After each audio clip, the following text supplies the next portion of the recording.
To 7 o'clock. Let's quickly run through certain headlines from the newspapers and then we'll focus on COVID-19. Presidency cautions Muslim group against threatening Kuka. That's on the Guardian newspaper. Federal government tasks stakeholders on cheaper oil production competitiveness. NASU opposes reopening of varsities, unveils next move today. We know that they have embarked on a 3-day working strike. Their own issues now arising just after ASU has finally suspended its own strike, and it just really emphasizes the problems that exist in the Nigerian tertiary educational system. Away from that, 894,101 candidates pass mathematics English in 2020 NECO. Over 50 completed projects ready for handover to Niger Delta states. PDP deplores lack of budget for COVID-19 vaccines. Obaseki seeks religious leaders' support during COVID-19 second wave. That's what you find on The Guardian. On the Punch newspaper, COVID-19 vaccine, Lagos, Oyo plan purchase, Ogun, Cross River, Benue, fault allocations. Presidency folds quits warning to Kuka, cautions cleric. U.S. reps impeach Trump over Capitol Hill invasion. NIN deadline stands as NCC awaits government's advice. Mass school closure unconstitutional, counterproductive, says Afe Babalola. Oshibanjo carry others meet oil majors over PIB. Katsina police arrest 2 fraudsters posing as spirits. This one really shocks me. I wonder how a person can pose as a spirit, but you'd find details of that story up on the Punch newspaper for today. Also, 22 suspects arrested for Bauchi sex party. Others. That's also on the Punch newspaper. On the Premium Times, and SARS, court stops criminal case against Davido, files 48 others and celebrities. How drunk police officer shot me, damaged my hand, said witness. COVID-19, mass closure of schools unconstitutional, disastrous, says Afeba Balola. NECO releases 2020 SSCE results. Former Lagos military administrator Ndubisi Kanu is dead.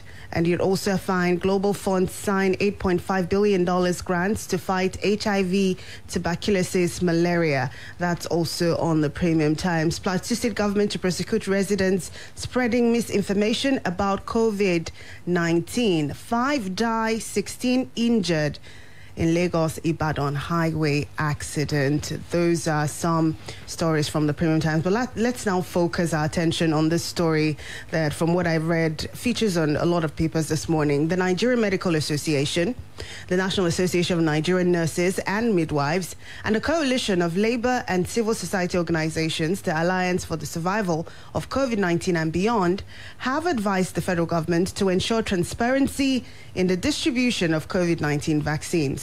The NMA and other associations, in separate interviews with The Punch on Wednesday, said priority should be given to frontline health workers and the aged during the vaccination of Nigerians against the deadly coronavirus.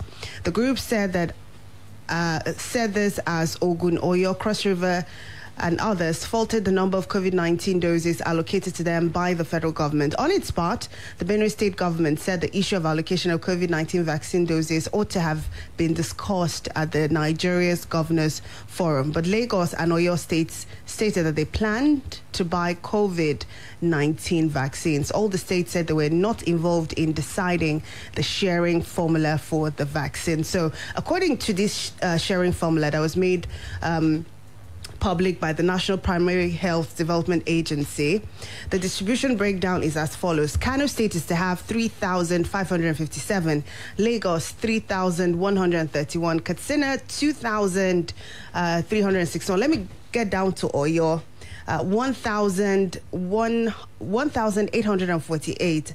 Abuja, there's one of the locations with a lot of numbers, is to have just around 695 vaccines, while places like Cross River, who at the onset said there was no COVID, and even Kogi have higher allocations than places like the FCT and other states that we know have more numbers at this time. Barrister, I'm sure you've gone through this, and there's a lot to consider. First of all, certain people are saying whether there's a vaccine or not, they're not sure they're going to take. But are you convinced by the guidelines given out so far by the government as to who's to get it first and what they've put in place to ensure that people who need it get it as soon as it comes in? Should we be worried? You see, Chacha, it is still the same problem that we have with our governments. You ask yourselves, or you ask yourself where exactly they're thinking from. Or the normal thing would have been to be thinking from the head, all right? But theirs is coming from somewhere else. I would have thought that need, should determine the distribution of the vaccines. For instance, look at Lagos. Lagos is a place that really has the majority of the problem, so that should be the basis for the sharing. If you have those places that are, really hot spots for COVID-19, getting more of the vaccines than other areas where they have, maybe lesser numbers, that would be reasonable. But we live in a Nigeria where some people will come and influence decisions of government because they are so well placed, we respect powerful people. Yes. There are no institutions. What you're getting is the failure of institutions.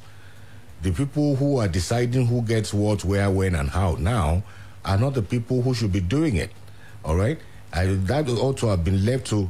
After all, we have a body that was set up by the federal government. They should know the areas of need, and accordingly work on that. Then I'm asking myself, I hope it is not going to be another business for the racketeers.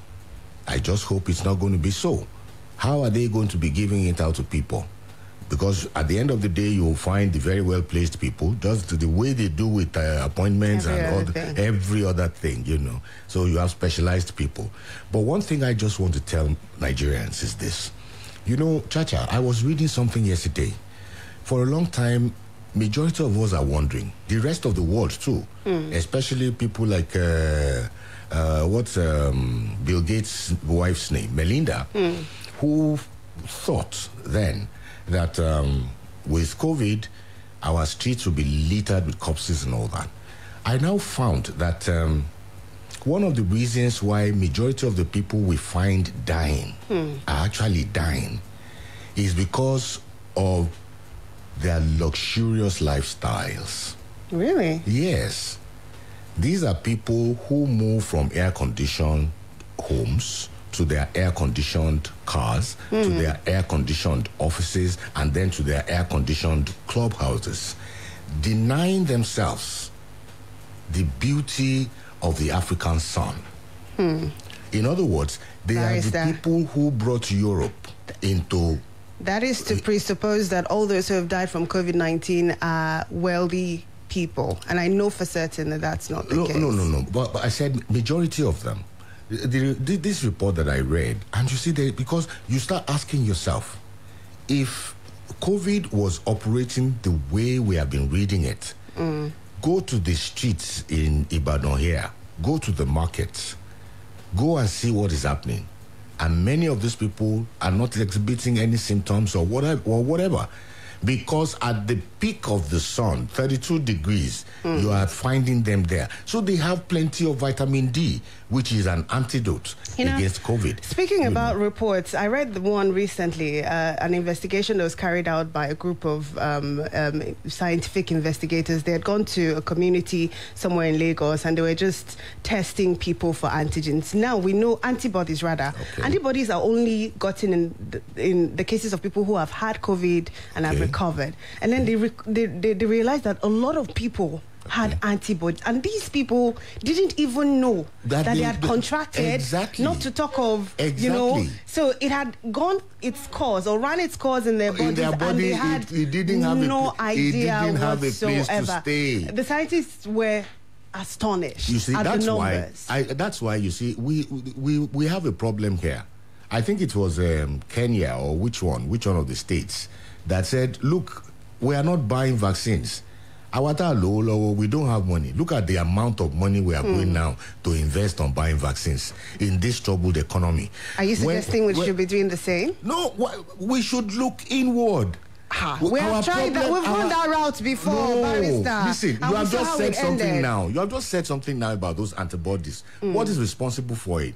People who had COVID and their body cured their COVID. You understand? Well, people have been talking. Barrister, we really need to take a break now. It's a paid time check. But we'll come back to continue this conversation right after. Don't go away.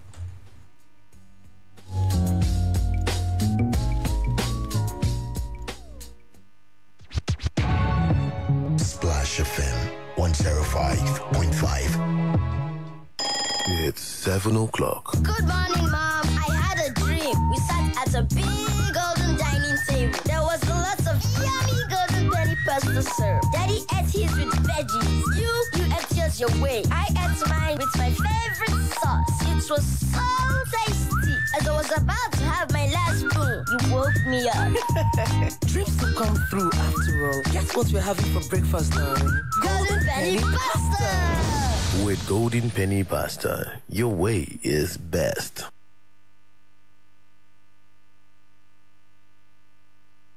Splash FM 105.5.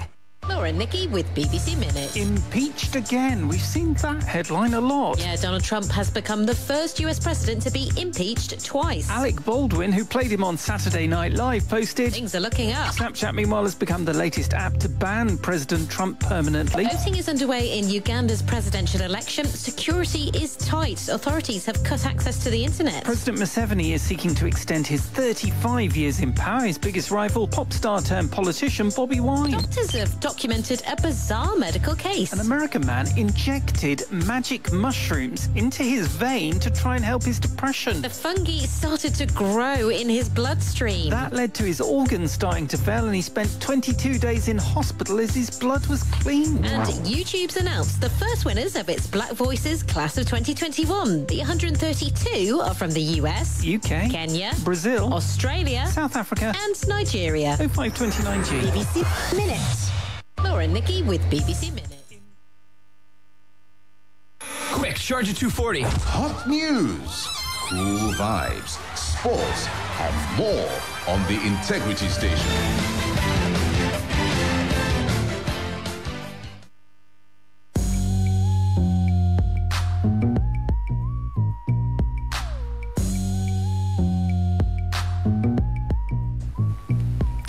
All right, we're glad to be back. 2 minutes past 7 o'clock. Splash 105.5 FM on the Thursday, 14th day of January 2021. We're still talking COVID-19. I took the liberty of going to the NCDC website to check out the figures, the states with the highest number, and, compare them with this allocation that was recently announced.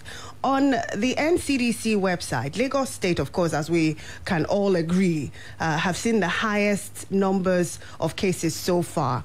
Cases confirmed in Lagos to date is 37,852. They have 7,679 people currently on admission. The FCT is next with 13,938 cases confirmed so far, followed by Plateau that had 6,073 cases. Kaduna came fourth with 5,888. Oyo is fifth on that list, 4,546. Now, using this, one would think that Lagos State would have the highest, but no, Lagos doesn't have the highest number of allocations for the vaccines. Lagos actually comes second after Kano. Kano is to have 3,557, and on this list, Kano is 1, 2, 3, 4, 5, 6, 7, 8, 9. Can you beat that? On the list with 2,491 confirmed cases at the moment and 276 people on admission. Those are the active cases they have, but they're to get 3,557 vaccines. That's the highest, followed by Lagos with 3,131. Oyo, that's fifth on this list, is to have 1,848, and that's like sixth down the line of the highest of states with the highest allocations. But for me, so far, the most surprising is the FCT. On the NCDC list, FCT is second highest when it comes to the figures, 13,000 plus. But the FCT is only going to get 695 doses of the vaccine. You see, Chacha, this is what we're saying.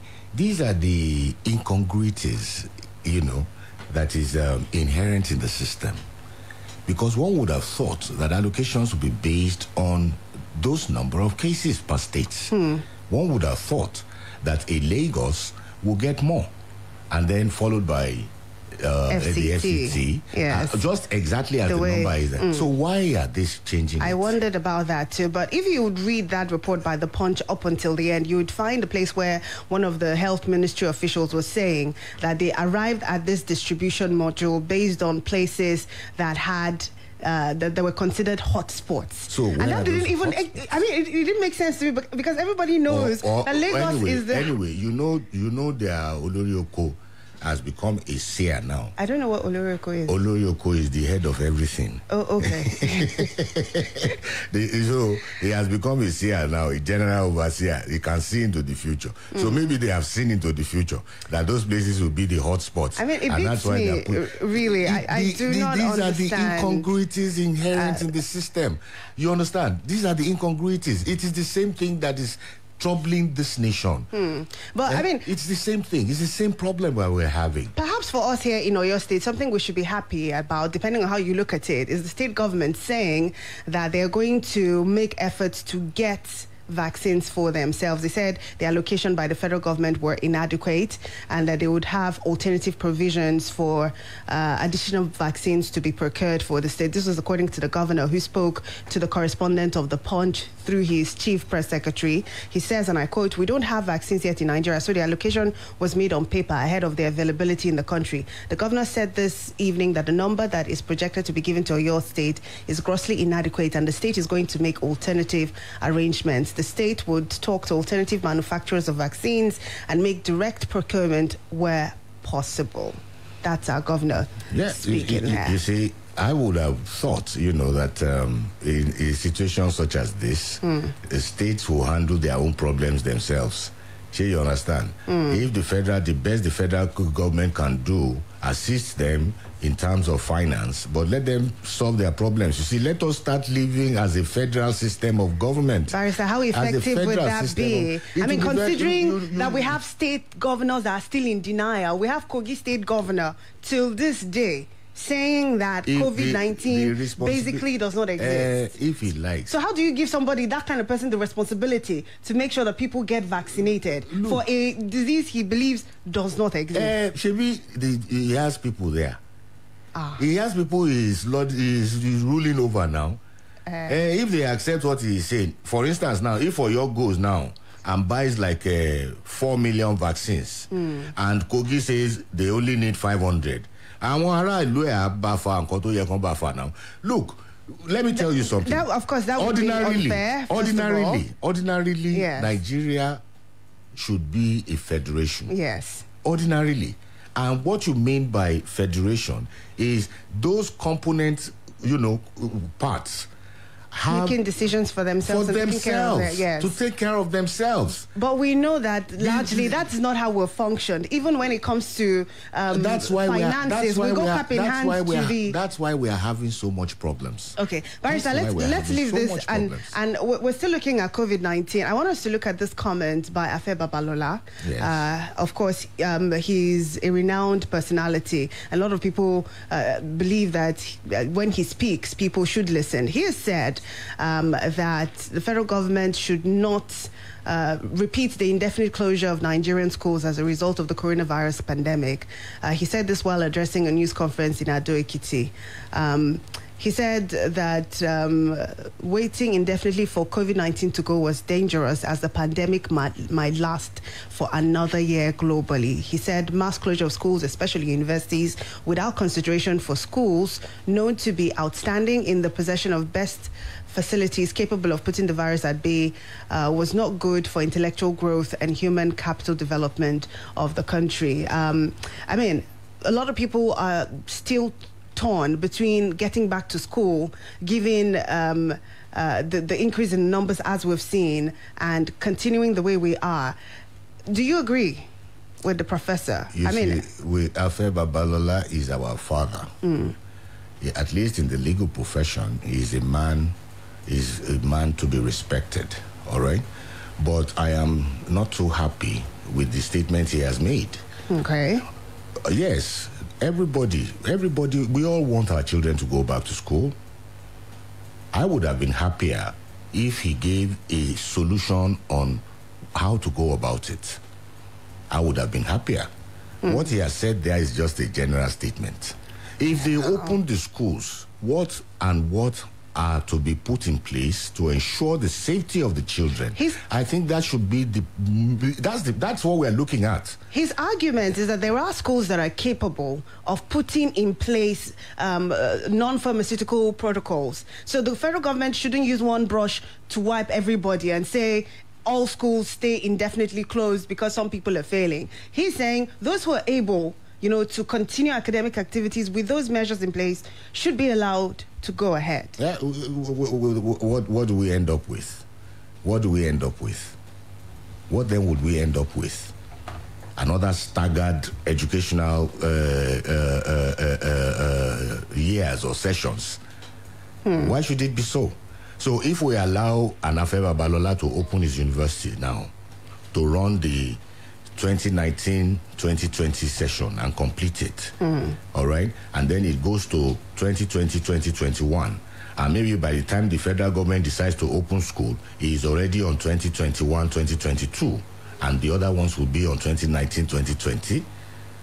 So there are things we have to look at. I'm not saying it is not the proper for schools to be opened. But what we should concentrate on now, Afe Babalola is a nationalist, is a patriot, is the father of the nation, is one of the statesmen. He should not be selfish in his thinking. Yes, Afe Babalola University may have everything that it takes to have the children go back to school, but he should also consider the others. Okay. Let us all sit down together and look for how to combat COVID in our schools. And when we are all agreed that, okay, these are the ways, the procedures, the steps we should take, then we have something, going for everybody. All right, Barrister, I'm going to open the phone lines in just a moment. Hopefully we'll have time. I want us to talk about Trump and the impeachment. We do have the time, but let's give our listeners an opportunity to contribute to the conversation so far. 0809 155 1055, 0805 699 8678, or 070 6949 3000. Good morning. Good morning, Chacha. Good morning, sir. Good morning, Barrister. Oh, good morning. Where you talk is where we start, close to America. We have a lot to learn on this Trump saga. I stayed glued to my television yesterday. I watched Democrats and Republicans putting country, constitution above party interest. The only time our politicians, APC or PDP or SDP, the only time they come together is when they have money to share. They don't think of the country. They don't think of the people. So I give kudos to America for putting a man they invested so much on, they trusted so much to be their president, who they later realized that is a monster, and they put him to check. It is a big kudos to them. And we have a lot. Our politicians should see that and really make Nigeria a country we can be proud of. We are tired of this APC, PDP menace. Let us make a Nigeria that will beat our chest anywhere in the world and say we are Nigerians. All right. And on the issue of COVID, before I run away, the truth of the matter is we have to live with COVID. Let the government give us decisions. Let them give us directive on how to live with COVID. We cannot continue to dilly-dally. Okay. Good morning. Thank you. Thank you very much, Reverend Koye. Hello. Good morning, Charity. Hi, good morning, Charles. Nice to have you. Yeah, good morning, Barrister. Oh, Charlie, how are you? Barrister, I completely disagree with you. Okay. That men of God should not interfere in politics. We cannot have only carnally minded people in our political space. We need godly people here. I'm not denying the fact. How do you determine who is carnal and who is godly? Who are godly? I'm talking about people who are men of God and who are sincere. Okay. Now, what I'm saying is that I'm not saying some of them have not compromised. But we still have some that are good among them. If you look at the Old Testament, men of God were the people that were determining who become king. And they prosper in such countries. So, although some of them have compromised, does not mean you should not have people, because these people control a large congregation. And the government knows that people are them. So if the government is going the wrong way and they are telling the government to do the right thing, I think it should be allowed. Okay. But what we should address is, why those people are making that comment from the north is because we always zoning, we should get it on the zoning presidency to the north, zoning this to the these things divide us. All right, Charles. Zoning it to this is the Muslim ticket, Christian, which is jettisoning all these zoning affairs. And it will only end up dividing us the more. Appreciate it. Thank you so much. Hello. Morning. Good morning. Akilo is my name. All right, you're welcome. Please go ahead. Please, I just want to appeal to our darling government. I don't know part of the think tank telling us that COVID-19 second wave is not existing in Oyo. That was part of the statement he uttered during their PDP campaign there, that there's no COVID in Oyo and the like. I don't want him to stop. He should stop all his populism agenda and the like. If he's not having any plan B, anything, telling us he will go and purchase vaccine for whatever, even the strictly compliant with the marketers and some people, nobody is enforcing it. No media house is giving us jingle about the safety precaution about COVID-19 here in Oyo State again. So we are using the governor to stop his populism agenda and do the needful. Insecurity and some other things is on ground. He traveled out of the country, telling us that those people complaining about his movements are empty. We are using this medium. It's only a lazy, silly person will be complaining, will be playing politics with security and lives of people. May God lead our land and God guide him right. Akilo is my name. All right. Thank you very much. Let me take comments on Twitter just briefly before going back to the phone lines. Good morning, Chacha. If our academia was as it should, the antibodies found in those people you mentioned would have been used to make localized vaccines. So, that's from Tekuzuki on Twitter. Good morning to you all. This is Abu Kasimo on Twitter. This is increasing figures of COVID-19 cases in Nigeria is embarrassing. The government has to be proactive to control the situation. Happy birthday, long life and prosperity to Ronke Giwa on Nofoa. Thank you so much, Abu. I'm sure she appreciates the good will. Hello? Hello? So sorry about that. Okay. Let African leaders take up patriotic responsibilities and look forward into saving the continent with our ingenuity and available solutions from the soil. This contraption is centered at Africans for second colonization, and our leaders should solve the pandemic locally, or we lose the little value left. Okay, don't get me wrong, COVID is real and deadly, but solutions should be local. This is a comment that was left on our Facebook wall by Ramon Murusik, I think. Exactly. You see, we're not being ingenious enough. We're not being ingenious enough. You see, just like the Yorubas will say, what is already inside your shokoto, you are going to shokoto to look for it. Okay. One final that's just the problem. Phone call for the morning before we leave. Hello? Good morning. Good morning. Good morning. This is Ayukoto calling from Midora. All right, Ayukoto, please go ahead, briefly. The same question I used to ask myself always is, what can we remember President Muhammad Buhari for? Look at the NIM registration. People are dying daily as a result of this registration. They need to do something because there's no more money for everything that we do in this country. Why? Oh, we lost it. But so sorry about seriously, that. Chacha, what the gentleman is saying is really troubling. As a matter of fact, that's my focus in the 8 o'clock hour. I'll be speaking with a medical, a member of, an executive member of NAD. Okay. And we'll be looking at this latest developments, the NIN, COVID-19, the implications of our activities on the increasing figures. How can you be going to nightclubs to go and arrest people there, only to direct them to NIMC? It begs a lot of answers, Barrister, but we have to wrap up now. Thank you so much, as always, for being here. I appreciate. Join us again at 8 o'clock on Beyond the Surface. In the meantime, some commercials and then sports at 7:30. Good morning.